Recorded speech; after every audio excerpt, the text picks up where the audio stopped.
नमस्कार मेरे प्यारे दोस्तों, मैं हूं प्राध्यापक डॉक्टर राजेंद्र रघुवीर Deshpande from Pune, Maharashtra state, India. मैं आप सबका मेरा आयुर्वेदा एकेडमी यूट्यूब चैनल में सहर्ष स्वागत करता हूं। आप तो जानते हैं कि I am MD in Ayurvedic medicine and MD in Ayurvedic physiology. For paid online consultation you can definitely WhatsApp me on 9226810630. The number is given in the description. I have the expert team of the doctors of all the fields.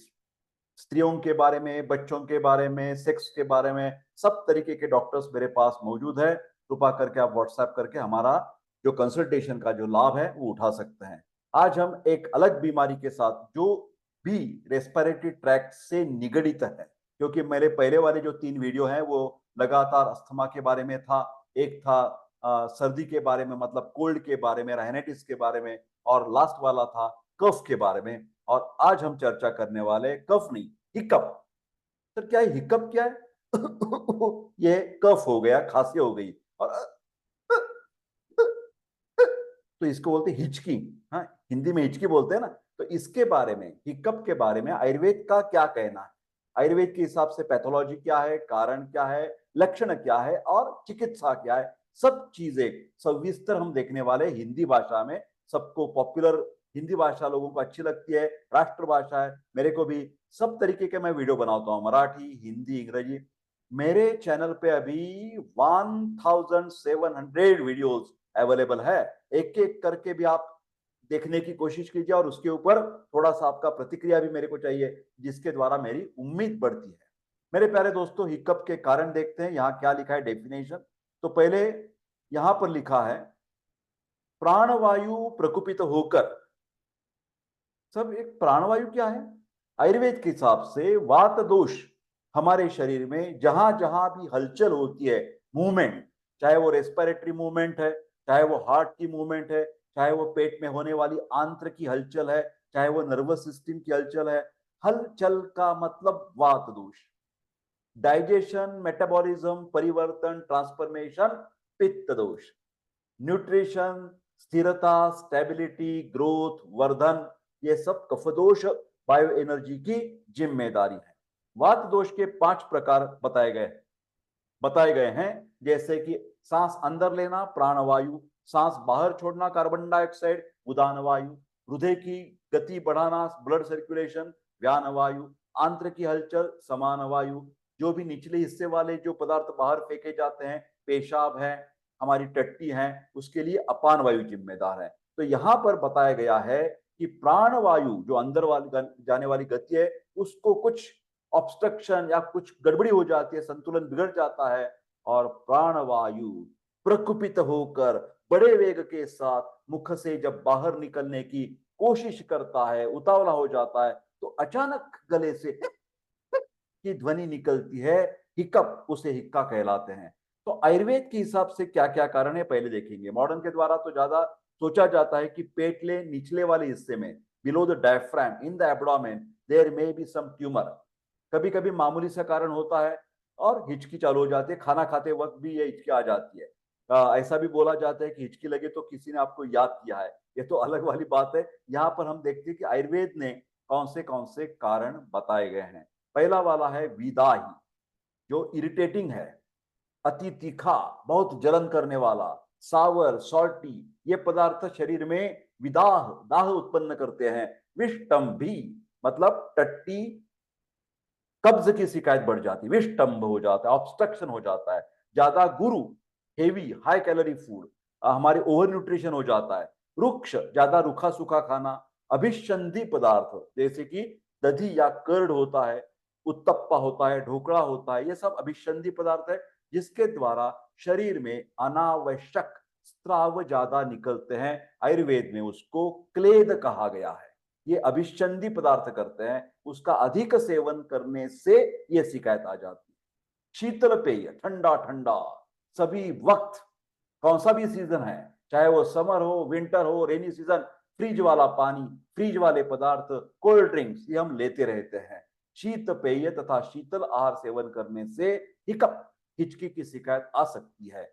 शीतल स्थानों पर रहने से, air conditioned, 24/7 air conditioned गलत है। धूल, air pollution, धुआं, धूप, लू और तीव्र वायु सेवन से हिचकी पैदा हो सकती है, ऐसा आयुर्वेद का कहना है। वेगों को रोकने से, ये सर क्या है वेग? वेग का मतलब जो नेचुरल इंस्टिंक्ट्स होती हैं, मतलब भूख लगने पर खाना चाहिए, प्यास लगने पर पानी पीना चाहिए, टट्टी आने पर टट्टी को जाना चाहिए, पेशाब आने पर पेशाब करनी चाहिए, इसको नेचुरल इंस्टिंक्ट्स बोलते हैं। वो हम फोर्सफुली दबा लेंगे तो उसका असर हमारे प्राण उदान वायु की गति पर हो जाएगा। मर्मों पर चोट लगना, मर्म क्या है? मर्म, मर्म का मतलब हमारे शरीर के बहुत ही उपयुक्त और अधिक कार्यशाली, प्रभावशाली ऐसे जो स्थान है, ऐसे जो साइट्स है, वाइटल पॉइंट्स कहा जाता है, जैसे कि ब्रेन है, जैसे कि हार्ट है, जैसे कि किडनी है, जैसे कि लीवर है, ये सब मर्म स्थान है। इस बड़े बड़े इंपॉर्टेंट ऑर्गन को जब कभी भी इंफेक्शन हो जाएगा या और भी कुछ ब्लड सप्लाई कम हो जाएगा तो भी हिचकी चालू हो सकती है। जैसे एक कॉमन तरीके से मैं बता देता आपको कि जिनकी किडनी फेल हो जाती है उनके शरीर के द्वारा यूरिया नाम का जो वेस्ट प्रोडक्ट है वो अच्छी तरह से बाहर नहीं निकलता, और वो यूरिया, UREA, यूरिया और क्रिएटिनिन की लेवल खून में बढ़ जाती है, मात्रा बढ़ जाती है, तो उस बीमारी को यूरेमिया कहा जाता है। यूरेमिया के कारण, किडनी फेल हो जाने के कारण पेशेंट बेशुद्ध और कोमा में चला जाता है। उस दौरान भी ये हिचकी चालू हो सकती है। अभी हम देखेंगे कि इसके पूर्व रूप मतलब वार्निंग सिग्नल्स आयुर्वेद में क्या बताए कि मेरे को 1 घंटे में, 1 दिन में, 2 दिन में, 1 हफ्ते में अभी ये हिचकी की शिकायत चालू होने वाली है, ऐसा अनुमान अंदाजा लगा सकते हैं। छाती तथा कंठ में गुरुता, हेवीनेस, जकड़ाहट, मुख का स्वाद कसैला होना, कुक्षी में आटोप और मन की अस्थिरता, इसके द्वारा हम जान सकते हैं कि हिक्का चालू होने वाला है। अभी आयुर्वेद ने हिक्का के अलग अलग प्रकार बताए हैं, जैसे कि यहां पर आप देख रहे हैं। पहले 3 प्रकार आपके सामने प्रस्तुत हैं। यमला हिक्का, अन्नजा हिक्का, गंभीरा हिक्का। जो हिक्का सिर और ग्रीवा को कंपाती हुई रुक रुक कर एक बार में 2 वेगों के साथ आती है उसको यमला कहते हैं। 2 वेग, ये यमला हो गया। It's pair of 2। ओके। अन्नजा मामूली सी है, धीरे धीरे मंद ध्वनि के साथ भोजन में तेज मसाले पड़े हो या मिर्च लग जाए तब पीड़ित वायु ऊर्ध्वगामी होकर ऊपरी वाले हिस्से में आकर हिक्का उत्पन्न करती है। आगे वाला ये बहुत मामूली सा है और ये बहुत सीरियस है। इंटेंसिव केयर यूनिट, आईसीयू में एडमिट होने वाले पेशेंट को जब हिक्का लगता है तो ये तकलीफ है, ये बैड साइन है। ओके।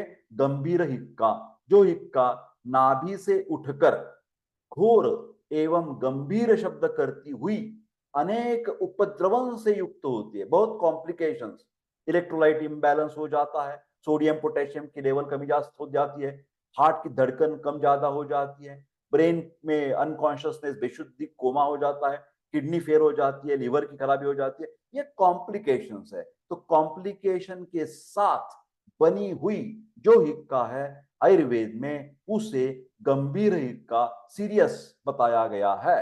आगे चलते हैं। ये भी एक सीरियस है जहां पर मतलब क्या बोलते हैं ना कि एडमिशन की जरूरत पड़ सकती है। इसका नाम है महाहिक्का। थोड़ा सा मेरे को एडजस्टमेंट के लिए टाइम दीजिए। जो हिक्का हृदय, हार्ट के प्रॉब्लम, बस्ती, किडनी का प्रॉब्लम, सिर, ब्रेन का प्रॉब्लम, इन मर्मों को पीड़ा पहुंचाती हुई, मतलब ये ऑर्गन्स डैमेज हो गए हैं और उसके बाद या उसके साथ हमें हिक्का चालू हो गई है, तो ये महाहिक्का आयुर्वेद ने कहा है। संपूर्ण शरीर को कंपाती हुई उसे महाहिक्का कहलाते हैं। इसके महत्वपूर्ण पार्ट यह है कि हृदय मतलब हार्ट, ब्रेन और किडनी, इसका यहां पर डैमेज बताया गया है। आगे चलते मेरे प्यारे दोस्तों। ये देखिए एक क्षुद्र हिक्का नाम का एक प्रकार बताया गया है। क्षुद्र भी मामूली सी है, यहां पर देखिए, कभी कभी होने वाली, हमेशा नहीं, कभी कभी, हल्के वेगों वाली, बहुत ही लाइट, तथा जत्रुमूल से, यहां से ऊपर उठने वाली हिक्का को क्षुद्रा हिक्का कहा जाता है। आगे चलते हैं। अभी हम चिकित्सा करने वाले हैं, तो चिकित्सा के लिए पहले रसकल्प बताए हैं। रसकल्प का मतलब होता है जिस टैबलेट्स में, जिस मेडिसिन में पारा और गंधक होता है, प्रेजेंट होता है, उसको बोलते हैं रसकल्प। पारा को रस कहलाते हैं। पारा गंधक के द्वारा उस औषध की कार्यकारी शक्ति बढ़ जाती है और बहुत जल्द से जल्द उसका इफेक्ट हमें मिलता है। इसीलिए रसौषधि को बहुत जाना माना जाता है आयुर्वेद में। इसकी शेल्फ लाइफ भी ज्यादा होती है। उसमें है हिक्कांतक रस, शंखचूल रस, लीला विलास रस और श्वास कुठार रस। अभी के दिनों में हम प्रैक्टिशनर्स ये शंखचूल नहीं इस्तेमाल करते, हिक्कांतक नहीं इस्तेमाल करते, अवेलेबल नहीं है, तो लीला विलास रस और श्वास कुठार रस हम ज्यादा इस्तेमाल करते हैं। आगे चलते हैं। अभी हमें कौन सी भस्म, कौन सी चूर्ण इस्तेमाल कर सकते हैं हिक्का में, ये मैंने यहां पर बताया है।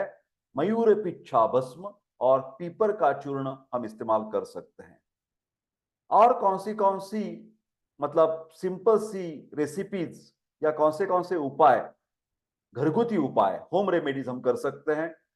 मूंग, शंख, त्रिफला, पिप्पली और गेरू, इन सब का चूर्ण मधु तथा घृत के साथ, शहद और घी के साथ मिलाकर चाटने से हिक्का दूर हो जाती है। इसमें मैं आपको सलाह दूंगा कि फॉरगेट अबाउट मूंगा शक, त्रिफला इजीली मिल जाएगी, आपकी पाउडर्स बाजार में मिलती है, पिप्पली भी मिलती है, तो पिप्पली और त्रिफला का चाटन भी आप करवा सकते हैं।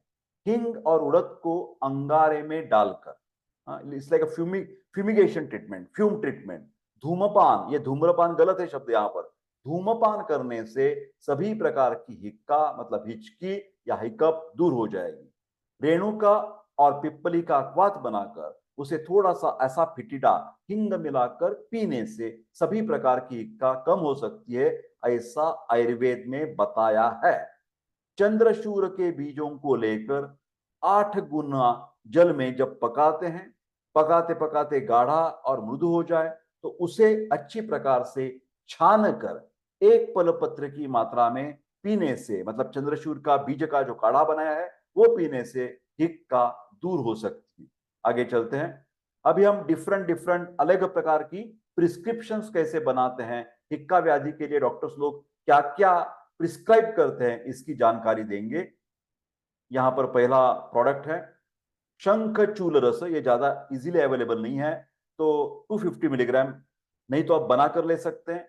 मयूर पिच्छा भस्म 250 मिलीग्राम, पिप्पली चूर्ण 250 मिलीग्राम, ये आपको दिन में 4 दफा मधु के साथ देना पड़ेगा।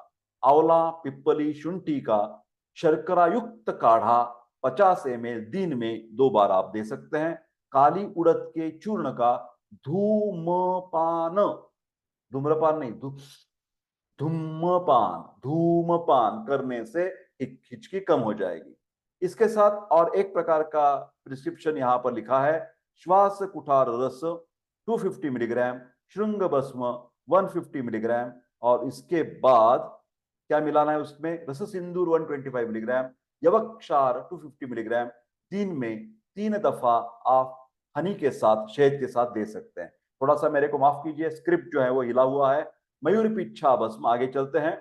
मयूर पिच्छा भस्म, यू लिसन केयरफुली, 500 मिलीग्राम, पीपर का चूर्ण 1 ग्राम, दिन में 1 बार शहद के साथ देना है आपको। एक लिक्विड यहां पर लिखा है कनकासव, 3 चम्मच या 4 चम्मच भोजनोत्तर समान जल मिलाकर दे सकते हैं। इसके द्वारा भी हिचकी निश्चित रूप से कम हो सकती है। आगे चलते हैं।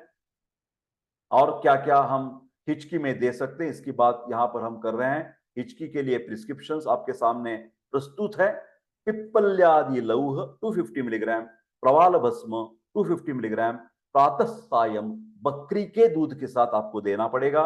रस सिंदूर 100 मिलीग्राम, कांत लोह भस्म 125 मिलीग्राम, दिन में 3 दफा मधु से तथा ऊपर से दशमूल काढ़ा 4 चम्मच दवा 4 चम्मच पानी मिलाकर आप दे सकते हैं। उसके बाद आता है अलग कुछ प्रिस्क्रिप्शन या दवा पानी की बात, ये हम करेंगे। शुद्ध सुवर्ण गैरिक 500 मिलीग्राम, कुटकी चूर्ण 1 ग्राम, दिन में 3 दफा मधु के साथ आप ये दे सकेंगे। उसके बाद और एक पूरा का पूरा फॉर्मूला आपके सामने पेश कर रहा हूं।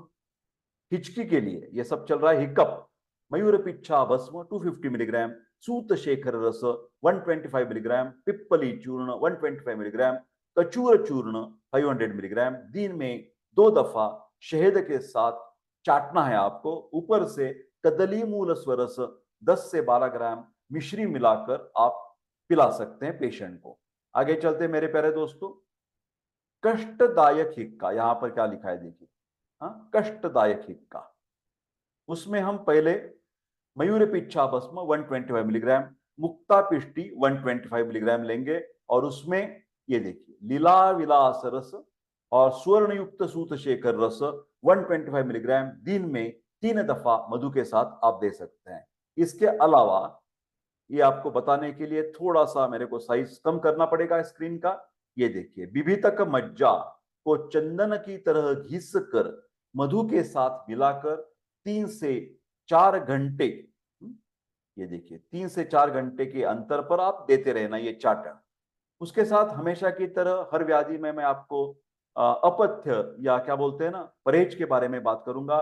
किसी को भी हिचकी की शिकायत है उन लोगों ने गुरु शीत अन्नपान नहीं करना है, फ्रीज वाले पदार्थ, ठंडा पानी, कोल्ड ड्रिंक्स नहीं लेना है, सभी प्रकार की मछलियां वर्ज्य है आपको, सरसों, राई, अम्ल रस पदार्थ, गोल लौकी, आलू आदि कंद शाक, पोई शाक, तेल में पकाए हुए या छोके गए भोज्य पदार्थ, कब्ज कारक पदार्थ, उड़द, पिष्ठी से बने हुए पदार्थ, वेगों को रोकना, मतलब टट्टी को जाना है तो जाना चाहिए, पेशाब आती है तो जाना चाहिए, भूख लगती है तो खाना खाना चाहिए, प्यास लगती है तो पानी पीना चाहिए। ये बोलते हैं वेग, नेचुरल इंस्टिंक्ट्स को कभी भी रुकाना नहीं है। धूली, वायु, धूप, ये सब परहेज है, ये नहीं सेवन करना है। परिश्रम मतलब हमारा जो एक्सरसाइज का रूटीन है वो भी थोड़ा मॉडरेट होना चाहिए, ज्यादा भागदौड़ नहीं करनी चाहिए। विरुद्ध भोजन, इनकॉम्पेटिबल फूड, जैसे कि दूध और फल का एकत्रित सेवन आयुर्वेद मना करता है। तो ये सब अपथ्य हानिकारक पदार्थ हिचकी के लिए हैं, ऐसे आप गौर से ध्यान से ध्यान में रखिए। मेरे प्यारे दोस्तों, ये था चर्चा हिकअप और आयुर्वेद के बारे में हिंदी भाषा में। इसी तरह अलग अलग वीडियो में आपके सामने प्रस्तुत करने की कोशिश करूंगा। कृपा करके चैनल सब्सक्राइब करने की कृपा कीजिए और ये जो वीडियो है वो भी लाइक शेयर करते रहिए। मिलते हैं अगले वीडियो में, तब तक स्वस्थ रहे और खुश रहे। धन्यवाद।